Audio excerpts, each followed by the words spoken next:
Jer, man, it's kind of disorienting. You're sitting here with a yellow legal pad and a pen. This is kind of new ground, man. Usually you're armed with your phablet. It's weird to see you with pen and paper. I know, right? I'm partying like it's 1899 over here, man. Welcome to your Daily Detroit for December 4th, 2019. I'm Sven Gustafson. And I'm Jer Stays. Detroit-style pizza is one of the foods that's special to our region. And today we're taking you to the new Buddy's in downtown Detroit. It's at the corner of Broadway and Witherell, right across the way from Comerica Park and Foxtown. Then there's a restaurant that's leaving just down the road, Kid Rock's Made in Detroit, and it's made national news. We'll touch on that afterward. But first, man, Sven, Buddy's. Buddies. We both went over there to check it out. We had buddies for breakfast, basically. I know, right? I don't know if there's a more Detroit thing you can do. Maybe Coney's for breakfast. That's up there, too. Oh, yeah, that's a feat. That's a culinary feat. One that I must admit I've done a few times.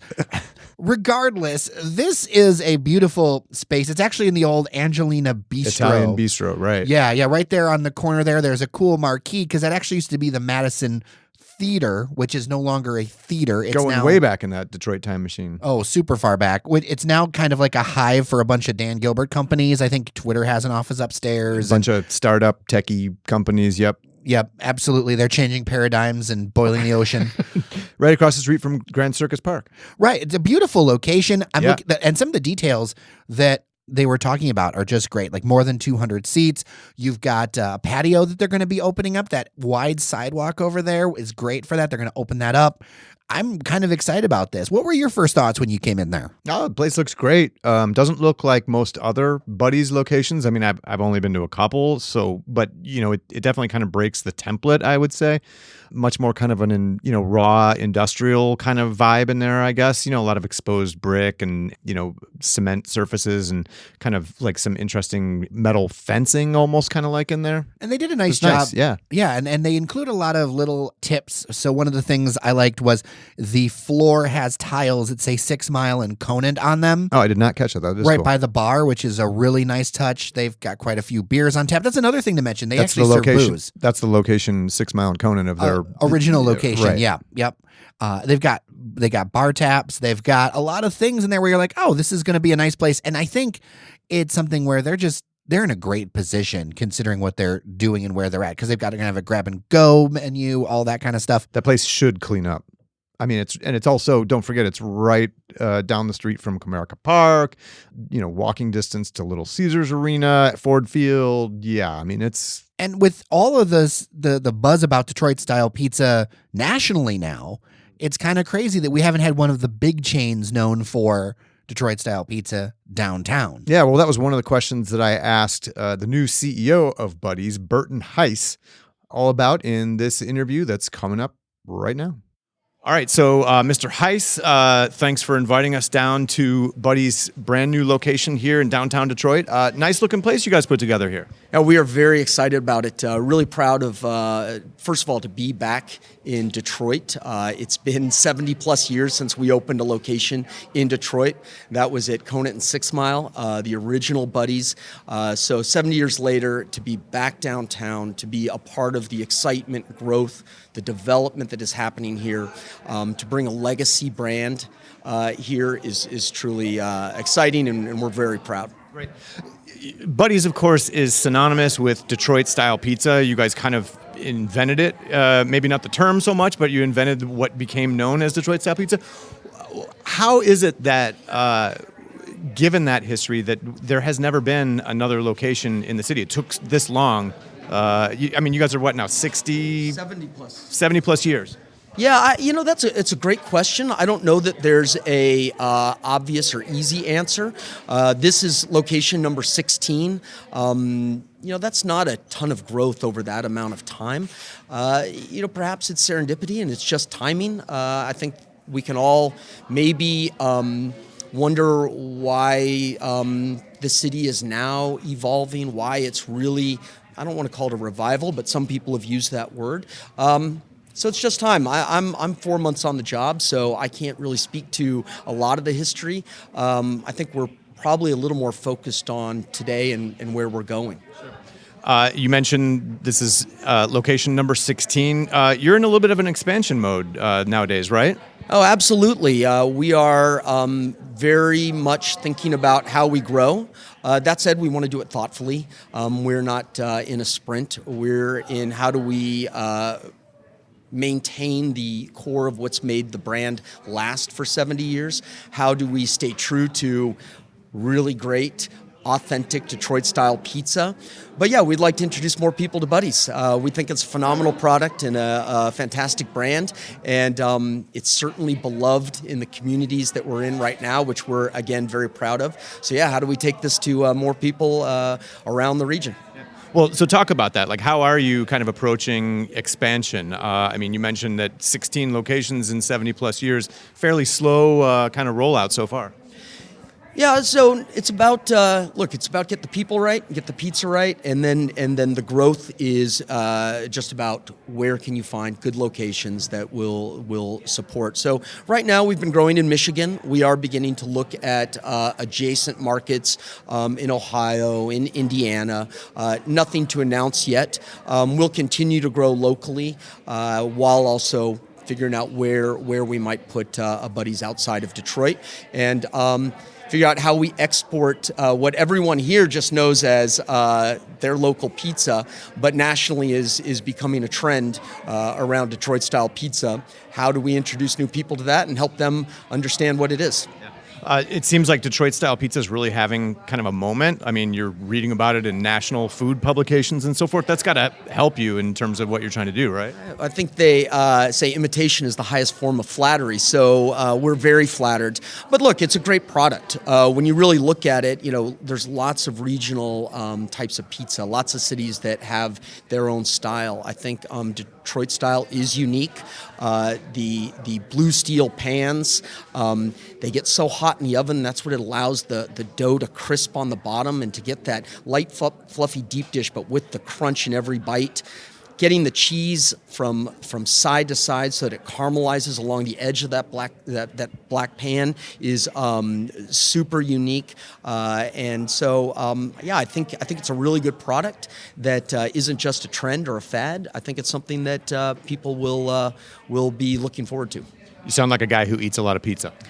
Yeah, it's a hazard of the trade, if you will. But if that's my biggest complaint, I'm in pretty good shape. Yeah, first world problem. Yeah, absolutely. So tell us a little bit about the Detroit location. What should listeners know about it? What can they expect when they come on down? Yeah, I think there's a few important things to note. First of all, and you already noticed looking around, again, over 70 years, there's a lot of evolution in the look and feel. I think this is a really good combination of industrial and eclectic.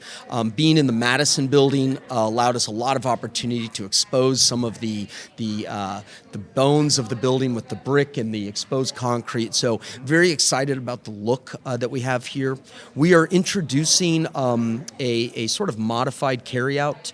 All of our locations have a carryout element.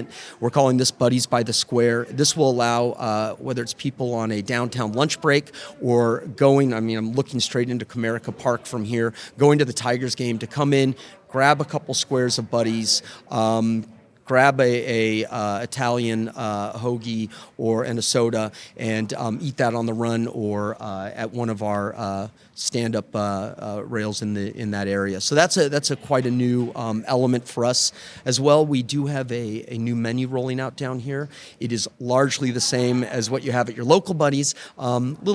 Different look and feel, and a few new items to explore. Yeah. And full bar, obviously. Full bar, a few extra TVs to also support all the events down here, that if people decide, hey, want to go downtown, want to be near the action, but would rather sit and have a 8 square and a beer, you can do it here. And remind our listeners, when do you open the doors for business? Our grand opening is next Wednesday on the 11th. All right, this was a first taste, if you will. We've both had Buddy's Pizza before. Sure. And we didn't have anything that's off their kind of extended menu. I didn't realize they did like thin crust pizza now and a bunch of other things. Who goes to Buddy's for thin crust pizza? I would actually like to try it because I'm a fan of thin crust pizza, but I'd just be curious how. Well, you're also a fan of the New York flop as well. Let's be clear. Yeah. You are a traitor to your region. Sorry. No, it's true. I am a New York style pizza devotee. Well, and going through this menu real quick, like there's pasta, there's like 4 different mac and cheeses, Burgers and they stuff. got burgers and subs And stuff. Don't forget the stuff. Burgers and stuff. all kinds of stuff. And what I like about this though is that there's a ton of options for that office drone crowd, which I think is, people forget how hard it is to serve the office market in downtown Detroit. Sure. Because so many of those folks, they often do not travel unless they know exactly where they're going outside of their office, because they come from the suburbs, come to their city office, and they might go a little bit unless they really know where they're going. Yeah, but the Madison Building crowd and, the Grand Circus crowd. I mean, I'm speaking Grand Circus, the coding school thing. And then you got the hotel across the street. Is gonna be, all about this. Yeah, I think it'll do well among them. I mean, there's a lot of new workers in downtown Detroit, frankly. I mean, down the street, you've got the big H&M store that just opened up recently and so forth. So yeah, I mean, I think they're in a great spot. Again, I think they should, by all rights, clean up. So speaking of the pizza, now we've all had the classic pepperoni and all that stuff, but they rolled out a few different things that I thought was interesting to taste, and I think they were pretty good, because I'm just so used to getting the same old. Yep. It was kind of nice to spread it out a bit. I know that you, my friend, are somebody who likes veggies on their pizza. I do. I had the Greek Town, which has feta and spinach, and what else? You're looking at the menu. I can't even remember. What else There's garlic, red onions, diced tomatoes, and that's the one with the dill. You were looking for the dill. It does have dill. I was right about that. Yeah, it does have the dill. That was a great pizza. I really enjoyed that. Garlic is an underappreciated ingredient on pizzas, man. You and I talk about it all the time. We're big fans of the Michigo, the former Ferndale pizzeria that just closed recently, but you can still buy their dough at Western Market. Still have the dough? That's awesome. They do, which is great. I've been using it, but we've been buying it for a long time in my household. We make pizza with it all the time, and I pound it out to be really thin, like a thin crust pizza. And if you take garlic, chop it up, put it in a little olive oil to prevent it from burning when you actually put it in the oven, and then kind of drizzle that out, including the oil on your pizza, that is magic right there, man. Well, and I think that's one of the great things when you do white pizzas at Supino. Supino has it's the best place in town, I think, for white pizza. Yeah. And the garlic is even so with key. red sauce. Yeah. Garlic is where it's at on pizza, man. Like, I don't know why more people aren't hip to that. One that I definitely enjoyed was the Belle Isle. And then, of course, there's the Eastern Market, which is your more standard green peppers, onions, mushrooms, all that stuff. On the more meatier side, because that's me, the Gus Guerrera was something that I had never tried, and that is pepperoni, green peppers, black olives, salami, tomatoes, tomato sauce, like all kinds of like meat, almost the line of a Meat Lovers. I think the Cadillac is more of their Meat Lovers pizza, but it's pretty darn close. Yeah. I mean, I have a lot of opinions about pizza, I guess you could say, but I'm a fan of fewer ingredients than more. I am too. Generally speaking, like, I mean, when I make pizzas at home, I'm generally putting like garlic and then maybe 2 ingredients on top of it, and that's it. Big news around town today as Illich Holdings announced that it will be saying goodbye to the restaurant bearing Kid Rock's name from Little Caesars Arena. Kid Rock's Made in Detroit restaurant opened along with the sports and entertainment venue on Woodward Avenue in 2017. The Illich organization says Rock voluntarily decided not to renew his lease for the restaurant. The announcement comes days after a video surfaced of Rock going on a drunken rant against Oprah Winfrey while on stage in Nashville. Rock, whose real name is Robert Ritchie, confirmed on Facebook that he wouldn't renew his licensing agreement in April.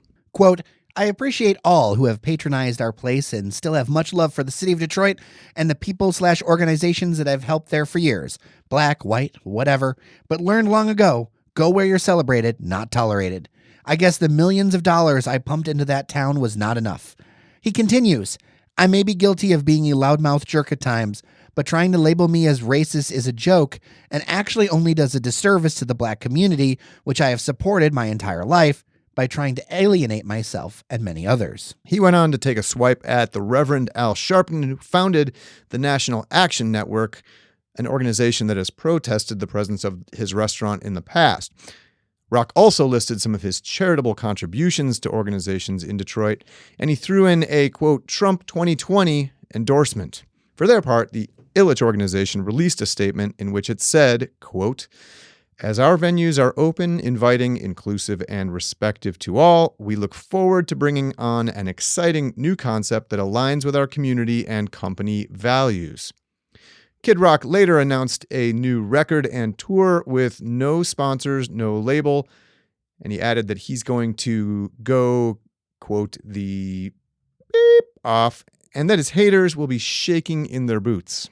Oh, yeah? I run with 12 gangs, and we only commit hate crimes. I'll do what I want. Sven, did you see that whole video? Oh my gosh. The Oprah Winfrey rant, I did. Yeah. I hadn't even heard about it until this whole fracas blew up today.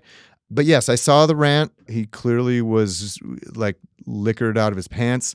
It struck me as a very Trumpian rant, though, like non sequitur, kind of, fueled by some underlying rage. I mean, that obviously appeals to a large group of people. He's sort of like shooting at indiscriminate targets. Kathy Griffin, he said at one point. Yeah. And then I think at the end, it was interesting because his handlers were literally pulling him under his arms to like get him up to his feet. Like he was hammered. Yeah. And completely unhinged. Yeah, for sure. It all suggests that clearly this has gotten under his skin. Or, well, I mean, this was before this. I mean, but everything he's gets under responded his a skin. lot to things. Yeah. Now, that makes me think about a note he sent publicly to Geraldine Jordan over at the Metro Times. She's a great writer. And this was after a big story she did, kind of taking him to task and Little Caesars for hosting his restaurant. Yeah, and he was just brutal to see that shared again. And it just gets the whole thing of like, this isn't even about politics. This is about respect. Yeah. To me, this is about like understanding like the kind of city that you're in, where you're at, being like respectful of people who don't agree with you. Like this, to me, frankly, this is immature behavior. This is like you're grown up. Yeah. Grown-ups should not act like this. And that's kind of how I feel in general. And I don't even talk about policy or politics with this. Like, act like a grown-up, and this is not it. You're saying Kid Rock is not a grown-up? Well, he definitely doesn't have control of his anger issues. No. That's for sure. He doesn't. I mean, the other thing is like calling Detroit that town in his like response on Facebook.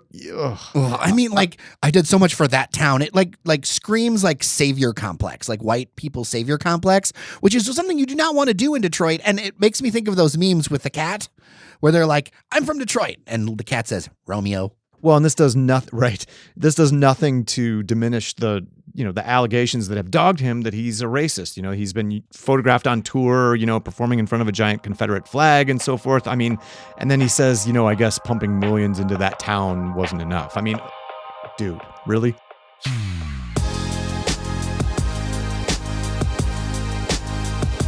All right, that'll do it for today's show. Wanted to let you know that we have some great episodes in the pipeline coming up for you later this week. We're going to get really nerdy. There's a new State of the Region report coming out on Thursday from the Detroit Regional Chamber. We'll have a complete breakdown for you tomorrow in your feed. Ron French from Bridge Magazine will join me to talk about one of the most important issues facing our city, region, and state, education.